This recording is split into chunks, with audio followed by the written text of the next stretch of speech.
Hello, children. Today we are going to start with the next part of the chapter, that is plastics. In our previous lectures, we have already discussed about synthetic fibers, the characteristics, the advantages, disadvantages, and the various types of synthetic fibers also we had discussed. Now we'll be starting with the next part, that is plastics. Okay, the word plastic has been derived from the Greek word plastikos that means to form. जो ये word है plastic, ये इसको एक Greek word से लिया गया है, the Greek word plastikos. Plastikos का मतलब है to form.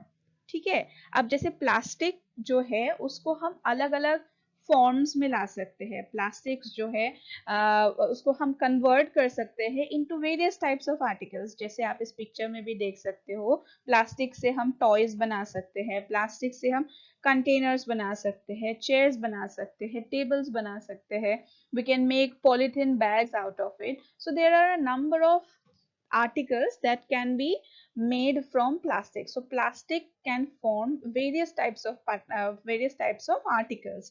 That is why plastic को plastic बोला गया है. मतलब it has been derived from the word plasticose. ठीक है? Okay. Second thing is plastic जो है इसको बनाने के लिए हम यूज करते हैं पेट्रोलियम और नेचुरल गैस. मैंने पहले भी सिंथेटिक फाइबर्स में भी बताया था कि मोस्टली जितने भी सिंथेटिक फाइबर्स है मोस्टली सारे पेट्रोकेमिकल्स से बनता है. Similarly, plastic is also made from petroleum and natural gas. Okay, plastics can be easily molded into any shape and size. Plastic is also defined, ये दूसरा definition है. Plastic is also defined as a material that can be heated and molded in any shape after cooling. Plastic का ये दूसरा definition है कि plastic को हम हीट करके उसको मेल्ट करके फिर उसको अलग अलग शेप्स में मोल्ड कर सकते हैं कूल होने के बाद. ठीक है, तो प्लास्टिक से हम बहुत सारी चीजें बना सकते हैं. यहाँ पे चेयर्स तो आपको पता ही है. उसके अलावा प्लास्टिक को हम पतले पतले वायर्स में भी कन्वर्ट कर सकते हैं. जैसे ये वायर्स बना हुआ है प्लास्टिक के.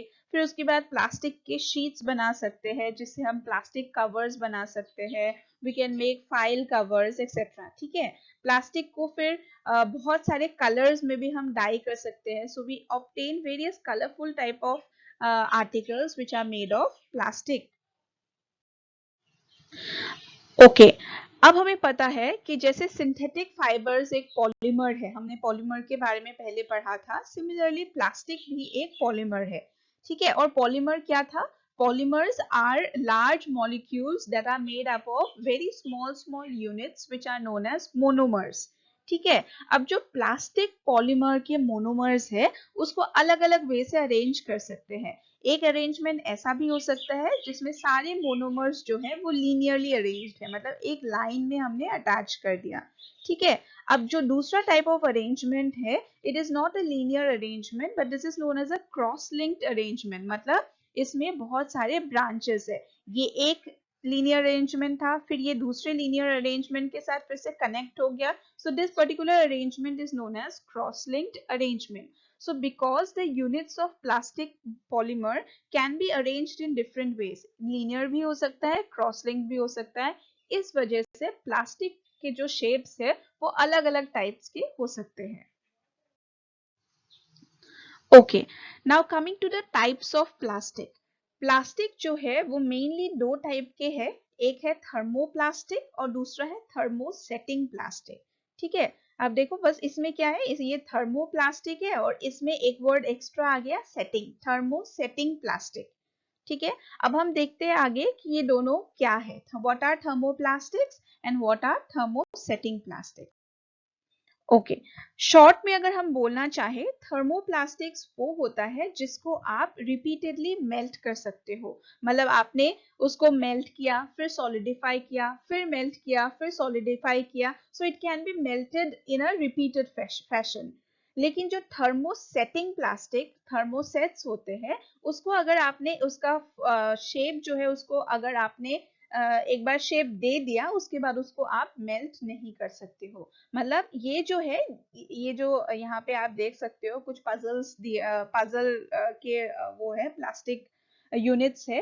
तो ये जो है कंपैरेटिवली सॉफ्ट होता है, लेकिन ये जो है कुछ स्विचेस दिखाया गया है तो ये काफी हार्ड होता है, ऐसे छूने में भी पता चलता है that these are quite hard plastic and this is quite a soft plastic. ठीक है, तो ये जो सॉफ्ट प्लास्टिक होते हैं उसको हम बार बार मेल्ट कर सकते हैं and it is known as thermoplastic. और ये जो हार्ड टफ प्लास्टिक होता है उसको आप बार बार मेल्ट नहीं कर सकते हो, एक बार आपने शेप दे दिया उसके बाद आप उसको दूसरे शेप में नहीं ला सकते हो। So these are thermosetting plastics. Okay okay, यहाँ पे डिफरेंसेस को टैबुलर फॉर्म में दिखाया है थर्मोसेटिंग प्लास्टिक और थर्मोप्लास्टिक का। तो थर्मोसेटिंग प्लास्टिक में देखो, thermosetting plastic can not be bent easily, it may break when force to bend. जो मैंने अभी बोला कि वो काफी टफ होता है, काफी हार्ड होता है, तो बहुत आसानी से उसको आप बेंड नहीं कर पाओगे। अगर आप बेंड करना चाहोगे तो वो पूरा प्लास्टिक ब्रेक ही हो जाएगा। ठीक है, ऐसे थर्मोप्लास्टिक लेकिन जो है उसको आप इजीली बेंड कर सकते हो। Second, thermosetting plastic cannot be softened by heating. Thus, it cannot be reshaped once molded.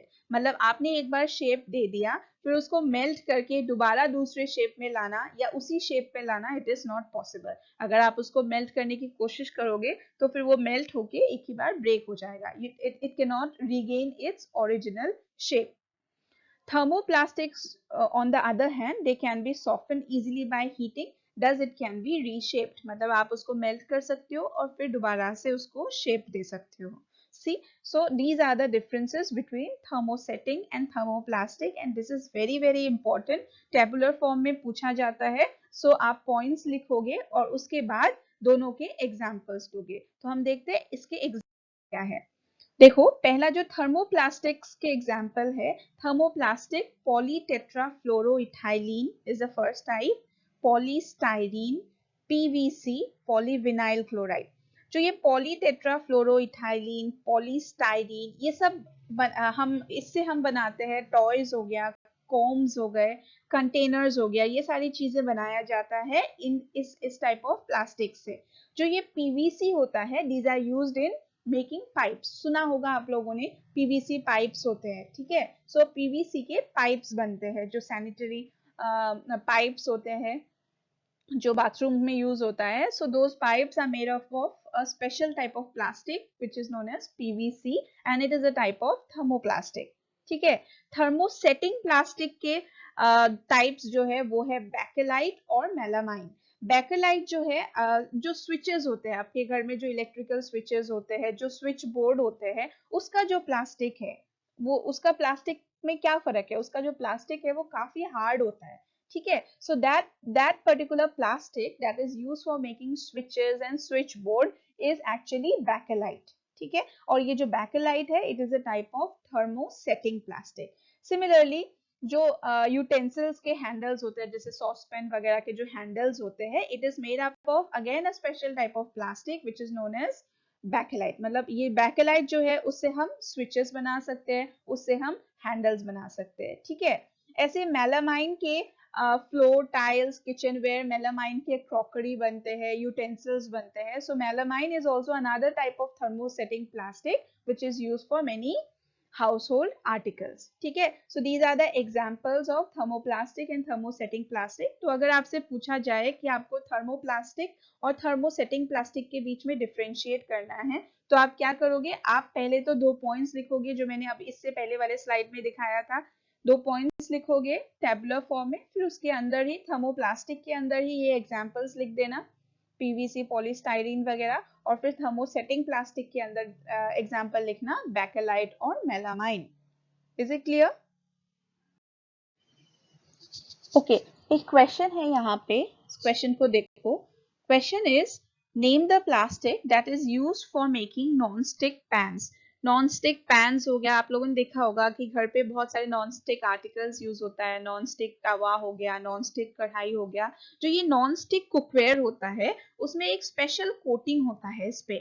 ठीक है, वो जो स्पेशल कोटिंग होता है that is also a type of plastic which is known as Teflon. ठीक है, जो ये टेफ्लॉन होता है, it is a polymer of tetrafluoroethylene. ये आपको याद रखने की जरूरत नहीं है, मैं ऐसे बता रही हूँ that it is also a polymer of a certain monomer which is known as tetrafluoroethylene. ठीक है। जो ये टेफ्लॉन प्लास्टिक होता है, इसका एक स्पेशल प्रॉपर्टी होता है जिस वजह से ऑयल, वाटर वगैरह उसमें स्टिक नहीं होता, ठीक है। और इस प्रॉपर्टी की वजह से इसको बहुत ज्यादा प्रेफर किया जाता है कुकिंग पर्पसेस के लिए, ठीक है। So Teflon is the name of the plastic that is used for coating non stick cookware, इसको याद रखना। ओके, अब coming to the characteristics of plastic. हमें पता है कि प्लास्टिक के इनन्यूमरेबल नंबर ऑफ आर्टिकल्स बनता है और प्लास्टिक बहुत ज्यादा प्रेफर किया जाता है। तो क्यों ऐसा है कि प्लास्टिक के आर्टिकल्स को हम बहुत ज्यादा प्रेफर करते हैं? तो इसका मतलब प्लास्टिक यूज करने के काफी सारे एडवांटेजेस होंगे, तभी लोग इतना ज्यादा प्रेफर करते हैं प्लास्टिक के सामान को, ठीक है। तो अब देखो इसके क्या ऐसे कैरेक्टरिस्टिक्स है which makes plastic so desirable by everyone. Okay, पहला तो हो गया लाइट वेट है, प्लास्टिक का वेट बहुत कम होता है, इस वजह से उसका वेट बहुत कम होता है। So it is very easy to carry, इसमें आप कुछ भी सामान डाल के ले जा सकते हो, उसको कैरी कर सकते हो, बहुत ज्यादा वेट नहीं होता। सो it is very desirable. Does not rust, बहुत जल्दी इसमें जैसे बाकी जो स्टील के कंटेनर्स वगैरह होते हैं उसमें क्या होता है, कुछ दिनों के बाद उसमें जंग लग जाता है, लेकिन जो प्लास्टिक के कंटेनर्स वगैरह होता है उसमें जंग नहीं लगता। So it does not rust. Easy to handle, बहुत आसानी से हैंडल किया जा सकता है। रीयूजेबल, कोई भी प्लास्टिक का कंटेनर है उसको आप बहुत टाइम तक रीयूज कर सकते हो अलग अलग पर्पसेस के लिए। They do not conduct electricity and are poor conductors of heat, मतलब जो प्लास्टिक की चीजें होते हैं उसमें से इलेक्ट्रिसिटी भी नहीं पास हो सकता, प्लस हीट भी नहीं पास हो सकता। इलेक्ट्रिसिटी नहीं पास हो सकता, इसका प्रूफ आप ऐसे सोच सकते हो कि जो वायर्स होते हैं, जो इलेक्ट्रिकल वायर्स होते हैं उसमें हमेशा प्लास्टिक की कोटिंग होती है, आप लोगों ने देखा होगा, और उसको छूने से शॉक नहीं लगता है ना। तो this proves that plastic is a poor conductor of electricity and also it is a poor conductor of heat. Last वाला जो कैरेक्टरिस्टिक है उसमें क्या बोला है, दैट दे आर अनरिएक्टिव, मतलब प्लास्टिक जो है वो बहुत जल्दी एयर से, पानी मॉइस्चर से या किसी भी केमिकल से बहुत ज्यादा जल्दी इफेक्ट नहीं होता। So that is why it is preferred over other types of articles. So plastic articles are preferred because of these reasons. Okay, then I hope you have understood all the points that I have said in this video. बहुत सारे questions इस part से आता है, तो video ध्यान से देखना, एक एक पॉइंट को समझने की कोशिश करना, and I hope it is clear to you. Thank you very much.